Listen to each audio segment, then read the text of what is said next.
comentar, porque assim, a gente tem uma carência de livros assim, infanto-juvenis. A gente vê, por exemplo, eu já entrei em livrarias, a gente vê livro de Marx, por exemplo, para crianças, né? Sim, E aí tem. eu fico me perguntando como é que o contraponto, né? Como é que o outro lado consegue chegar? O que a gente precisa fazer para também ocupar esses espaços, né? Porque a gente vê muitos livros com pautas identitárias. Eu me lembro de um livro que é muito antigo, assim, né?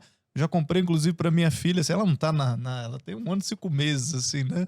Mas tem várias histórias que são muito interessantes, que é aquele clássico do livro das virtudes para crianças, né? Tem a Sim. história, pô, do por favor e tal, né? Do obrigado.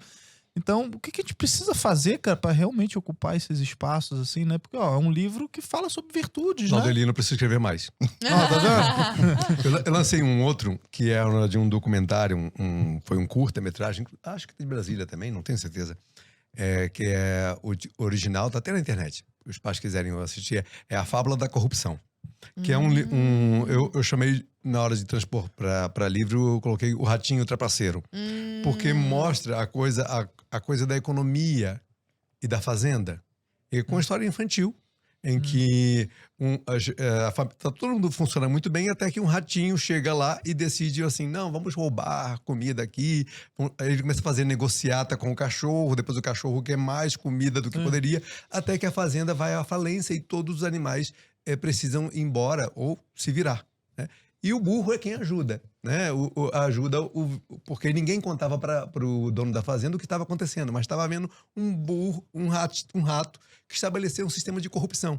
É uma história contada para criança sobre a corrupção, como ela funciona e como ela destrói tudo, né? Um pano de fundo bem... E foi um curta que ganhou um prêmio do Ministério Público, e eu falei assim, vou transformar isso num livro, né? Mas assim, há pouquíssima coisa disso. Pois é, tem Sim. muito espaço para isso. Quem estiver ouvindo a gente agora e tiver ideias interessantes para escrever livros de criança, tem espaço, Tem então, espaço, tem espaço para isso nas toda hora. editoras. Acho que eu estava no CPEC de Campinas e tinha a mãe da Júlia, que é uma blogueira lá do Rio, Sim.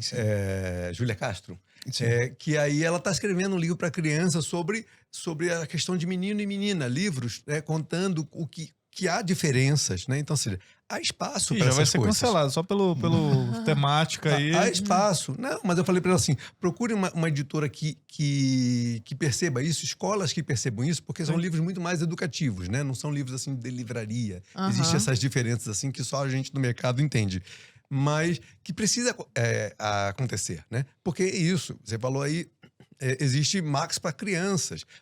Sempre lembro daquela coisa do gato vegano, né? Alguém escolheu para ele. Sim, exato. Foi um adulto que fez a escolha, né? Então, precisa ter esse... Não, e transformações de personagens, sei lá, outro dia eu tava numa livraria vendo, tinha lá, o Pequeno Príncipe Preto. Nossa. Aí tem a capa lá do Pequeno Príncipe Preto. Eu falei, pô, mas por que, sabe? Por que precisa alterar a história ali? Sabe? Por que precisa pegar o mesmo elemento? A gente volta naquele... Tem que criar, né? Assim, é como acontece com super-heróis, né? Tem que criar. Exato. Criar histórias. Volta naquela questão que a gente fala novas histórias. histórias. Arte, E né? não substituir. Exato. E não tomar o lugar, usurpar essas coisas